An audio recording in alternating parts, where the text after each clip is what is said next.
Yo, Dragonite is full ripping. Dragonite is full ripping. Dragonite is full ripping. A Clefable roll close combat, by the way. Oh my god, they just let it rip happen. Dude, that was the most textbook you let Dragonite rip for free. Textbook. This is going to be a guide on how to use an all-arounder in the jungle in Unite Ranked. Specifically, I'm going to be focusing on Dragonite. Now, this inspiration has come from watching the most recent competition in Japan, where the pick that they were using a lot of the time was Dragonite. And I was very, very surprised because this is a Pokemon that has been out of the meta, at least in the English-speaking countries, for quite a very long time. And so watching this competition and seeing how dominant Dragonite was, I had to give this Pokemon another run in rank because it's been a very, very long time since I've used Dragonite. And as you can see, you can really dominate and you can really carry and do amazing things with this Pokemon. So stick around till the end of the video. We're going to go through all the mechanics and get a deep understanding of Dragonite. Yo, Lucario holding a full pup going in. Lucario gets grabbed and it gets hit by a full Venu combo, but somehow does not die. Oh my god, it sneaks around and punches the Venu. The backstep. Dragonite oh, okay, I thought that was enemy Dragonite for a sec. Dragonite defensively unites, actually. So straight away, let's talk about the technicalities of Dragonite. On the screen, you're going to see the recommended build. I would take this Pokemon into the jungle, and the emblem set. This is purely from Unite DB, and this is the build that I use. Now, the passive ability that you get with Dragonite is you get a buff that reduces the amount of damage that you take by 30% for 2.5 seconds, and this ability has a cooldown of 15 seconds, so it's pretty much used in every single fight encounter that you're going to have, which is extremely valuable. Right, the next thing is his boosted attack. Now you're going to see under the health bar, it comes up with a blue, yellow, or red. Now, if it is blue, it's an electric attack. What the electric attack is going to do is it's going to stun the enemy for 0.6 of a second. If it is blue, it's a water attack, and what that's going to do is it's going to heal a percentage of your max HP. I believe it is 5%. And if it is red, what happens here is that it will do a percentage of the enemy's remaining HP, so it does additional damage, right? Now, also when you hit your boosted basic, it will remove the cooldown of Dragonite's move by 1 second. Right, which is really valuable. So there's a little bit of complexity here. There's 3 different boosted basics that you get, and you've got to look under your health bar. I believe it cycles from blue to yellow to red, and think of blue is HP recovery, yellow is stun, and red is additional damage on the enemy. And each time you land a boosted, it reduces the cooldown of your skills, right? Super important to take a note of. Now, the first skill that I would recommend, you've got your choice of Dragon Dance or Extreme Speed. This is at level 5, and this is when you evolve into a Dragonair. I would recommend using Dragon Dance whether you're using Outrage or Hyper Beam, but I'm going to specifically focus on the Hyper Beam Dragon Dance build. What this does is it grants you a buff, so you dash in a direction. So it's like a little mini eject button, but it kind of goes in an arc shape from time to time. And it will boost your autos by 80% for 4.5 seconds, and it also increases your movement speed. It also increases your attack stat as well by 8%. And this scales with your Hyper Beam 3 times. Now, and you can see this in the corner of the screen, there's a Dragon Dance counter. At the moment, mine's on 2, and when I use Dragon Dance again, it's going to go to 3.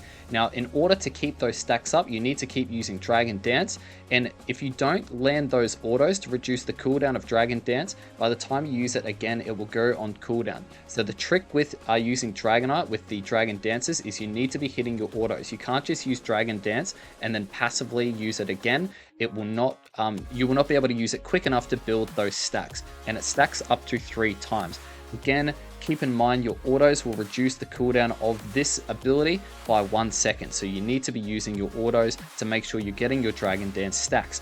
When you hit level 11, it's going to further increase your movement speed if there is enemies nearby, right? This is really valuable because you're going to be in fights quite a lot of the time. Now, the second skill that you can get here at level 8, and this is when you evolve into Dragonite, is either Outrage or Hyper Beam. I would recommend picking Hyper Beam, however, Outrage is a different build and it requires a little bit of different technique, but I'm going to specifically focus on the Hyper Beam.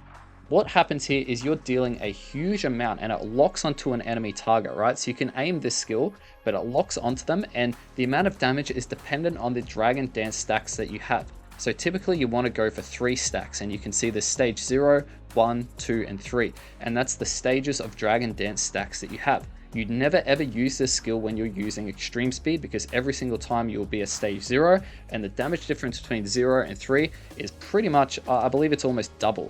It's just about double the damage, right? Now, Hyper Beam also does additional damage based on the target's max HP, so it's very, very good at doing a lot of damage to the tanks. And the last thing with Dragonite is the Unite move. What you're going to be able to do is you're going to be able to jump up in the air and you land somewhere in a particular distance. Further out you go, the more of the Unite move charge that you use. It's got a minimum of 50% use and a maximum of 100% use. And when you land, you stun the enemies for 0.5 of a second and you do a bunch of damage to them. You also get increased attack speed, movement speed, and a shield. So this is very, very valuable to dive into the enemy backline, and then you can use your Dragon Dances to reposition and get a big Hyper Beam onto the enemy backline carry. And you're going to see that's what I do a lot of the time when I'm using this Unite move. I'm using it quite aggressively. However, you can use this Unite move defensively if you need to make sure that you're staying alive in a team fight, if your team needs to play a little bit more passive. And that's the true value that you're going to be getting out of using Dragon. Now let's rewind here and talk about the macro of using this Pokemon in the jungle. You want to do your jungle clear and you want to go to either your top or your bottom lane. It's really not that big of a deal, but you want to play quite aggressively and reposition when you're using this Pokemon. Remember, you've got the stunning with your yellow ability and you've got the healing with your blue ability, right? When you are a Dragonite, you'll be able to get that third one, which is the additional damage. Because you're able to dash around and reposition yourself, you want to make sure that you're playing aggressively and you're forcing the enemy back. Now, make sure that your rotations are on point because you need to be hitting your level 8 as a bare minimum by that first objective. If you're still level 7, you are actually throwing the game. You need to make sure that you're level 8. And the number one way to do this if you're playing in the jungle is to make sure that your rotations are absolutely perfect. That means don't waste time in the lane, don't stay there and stack, and this is why I don't use a stacking item on this Pokemon. I go back, I clear my buffs, and I can see that I can get some value in the top lane here. So I go into the top lane, I look to pressure the enemies before I head to the middle Bs, right? I see that in this particular scenario, I'm going to get some more value out of doing that. So I make that my rotation. As you can see, my priority here is to go to the middle farm and make sure I can clean up as much of this as possible. I try and keep up my Dragon Dance stacks, which is very, very good for me. And I'm luckily able to get quite a lot of this farm because we pressure the enemy bottom with the first gank and then we go up and pressure the enemy in the top lane. Unfortunately, none of my team came through there, but I can put myself in the position to pressure them back on their side of the map while keeping myself safe. Now, by this time, you're probably almost level 8 if you've done all of this well. Notice I haven't picked up any kills here. I've just pressured the enemy and I've put myself in the position to make sure that I'm level 8 at this first objective. And in this case, I'm probably going to hit level 9. I can see that the enemies are getting quite low here, so I look to pressure them. I've got Dragon Dance to reposition and I'm in a very good spot here. The Hyper Beam picks up a kill, which is awesome because it locks on, and I'm just pressuring the Sizzle back. I'm using that Dragon Dance to kite him, and then I've got the big Hyper Beam to help me secure a bit of that middle farm. Now by this stage my buffs are up, but that's not a big deal because I need to be at this objective. Now as you can see, I'm having a little bit of a lag spike here, which is weird, but we're able to get back into that, right? We drop to the red ping, but that's not a problem at all because our team's in the position there and we get the Hyper Beam secure, one of the best secures in the game, and that's why Dragonite is getting such great usage because it's got amazing rip, but it's also got incredible secure and incredible pressure onto the enemy. And at this particular point, you're going to see the true value of using this Unite move, right?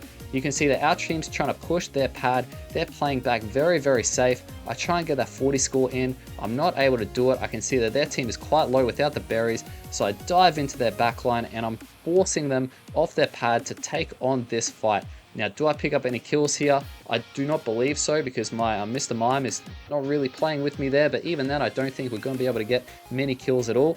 But the one advantage you've got here is that you are able to force the enemy back. I'm holding a 4v1, guys, here. I'm holding a 4v1 with this Pokemon because I'm able to kite them, use my Dragon Dance to reposition, use those big autos to dish out a lot of damage onto the enemy, and then if you've got the Hyper Beam to secure the farm or the Hyper Beam to do a lot of damage onto the enemy Pokemon.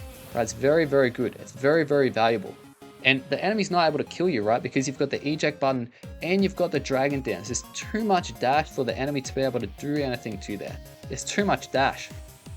Now at this point, I'm looking at the time here and honestly, I've been a little bit behind. I probably spent a little bit too much time in that bottom lane, but I forced their team to kind of stay down bottom. I could have gone through to the mid to get my my blue buff, but I value going to this top lane here because I can see that my team has put a lot of pressure on them. I'm very, very close picking up that Inteleon. Not actually quite sure how that didn't pick him up. We forced a couple Unite moves there. They have got this objective. I probably should have focused objective there. However, our main point here is we're trying to win this fight, right? The enemy's not really in a position to win this fight. They've just blown a lot of their ults to make sure that they're able to not force our team to go on and score. I can see that their team's going weak. I use my Unite move to jump onto their back line to make it very, very tricky for them to reposition. I use the eject, and I also use the Dragon Dances to get some repositioning happening there. I'm not quite picking up the kills I need. I'm not overcommitting to get those kills. I need to make sure that if I'm going into a 3v1, something like that, I need to have my team backing me up there. So unfortunately, we don't get a lot of value there, but using the Dragonite there, it forced the enemy team to not get more value than they should have. It forced them to not get more value. And this is going to be the presence of having an all-arounder in the middle, right? You've got a Pokemon that's extra bulky and can do extra damage, right? Rather than just having a squishy Pokemon that relies on your team to be there and be frontlining, right? You can do your frontlining and you can do your repositioning really, really well. And you can also look at how much damage Hyper Beam does to that Blastoise. That's such a big amount of damage. Such a big amount of damage. Now we're in a very good spot here. The enemy team's getting himself caught out. We get one kill on the Blastoise and we look to Hyper Beam pick up the Sizzle. I look to use my Unite move to dive into their backline, forcing them to reposition a very, very compromising position. Now unfortunately the Hyper Beam that I get off here does not quite pick up any of the enemy, but look at that, we've forced them back, we've forced them right back, and we're able to get that objective, right? We're able to get a big objective in the bottom lane. Right, I'm making sure that I'm not dying there. I'm sticking in a safe position and doing a lot of damage while repositioning with the Dragon Dances and the Hyper Beam. So if you understand these skills and you understand how this positioning works, this Pokemon is quite it's quite rhythmic when you're using it, right? You want to make sure that you're dancing around. Look, I'm able to dodge the Unite move from the Blastoise because we've got a well-timed Dragon Dance there, right? It's got extreme mobility. And this is a Pokemon, honestly, that I think has been very, very slept on. It's almost been forgotten about. You've got great mobility, you've got great dashing, you've got great secure, and you've got such good presence when you go to the jungle with this Pokemon. The only downside is that you need to make sure that you're using other attackers and other Pokemon that can rip in lane and hold their own in lane, so you're not having another hyper carry on your team. And that can be very, very challenging in solo queue because a lot of people in the solo queue want to make sure that they are the hyper carry Pokemon. Now all we're doing here is 2 minutes 30. I'm making sure that I'm not using my Unite move. I'm trying to pressure some Unites out of the enemy, and I'm looking to hit level 14 for this Ray fight. I've called my team to retreat because I just don't think it's a very good idea to go for that objective. I think even if they get the objective and we let them take the scores there, we get more value if we get 2 levels by farming and letting them get the 100 points. So we're in a better level and a better position to take this Rayquaza fight. So the positioning that you want to go for here is dependent on, it depends on where your goal zones are. I can see that we've still got the top goal here. Our team has made sure that the enemy didn't get a Regieleki. So we're in a position here where I'm playing from top side. We've got a very, very big lead, which means that we don't really need to rip this, right? All I'm doing here is I'm tickling the Rayquaza, which means if the enemy pan the map, they can see the Rayquaza getting attacked. So they're going to dive into central area. And that's exactly what happened here, right? You can see the enemy dive into central area. There's a lot of damage that goes off onto me. I take both the berries, very greedy. I actually let my Delphox die, which is not very good, right? But I've gotten to safety and I've made sure I'm in a very good position there. And then I'm kind of scouting with the Unite move to see where the enemies are at, to get a bit of vision there rather than panning the map to see if I need to jump over. I didn't think the jump was necessary there because I want to save it right to jump onto their backline there, use the Hyper Beam and the eject with the Dragon Dance to finish off those KOs. Once you've got enough kills there, guys, once you've got 2 or 3 KOs with Dragonite, you rip the objective, right? Because you've got such amazing secure. Such amazing securing. You can see the Hyper Beam comes out. You know, our team's got such big rip there. We've won the team fight and we get the 100 points in. So hopefully this gives you a good guide on how to play an all-arounder in the jungle, and in particular how to play the Dragonite in the jungle. This Pokemon can be incredibly valuable. You can see I'm kiting this Sizzle here, but he's actually got a lot of mobility here and he's doing quite a lot of damage, right? But you can see the value that you're going to be getting when you're using a Pokemon like Dragonite versus just a typical hyper carry, right? Like a Dragapult or like a Greninja or a Decidueye in jungle, right? You can use another Pokemon. It can do a lot of work for you and your team. So if you practice this Pokemon, you're going to get the reward. And if you have a look at the stats here, there's a lot of damage, and you can, reduce quite a number of damage you can take here. So guys, if you get some value, give the video a like, let me know, give me a thumbs up, and give me a comment, or the YouTube algorithm absolutely loves it. If you stuck around to the end, I really appreciate this. Have a very good day, and best of luck on that solo queue grind.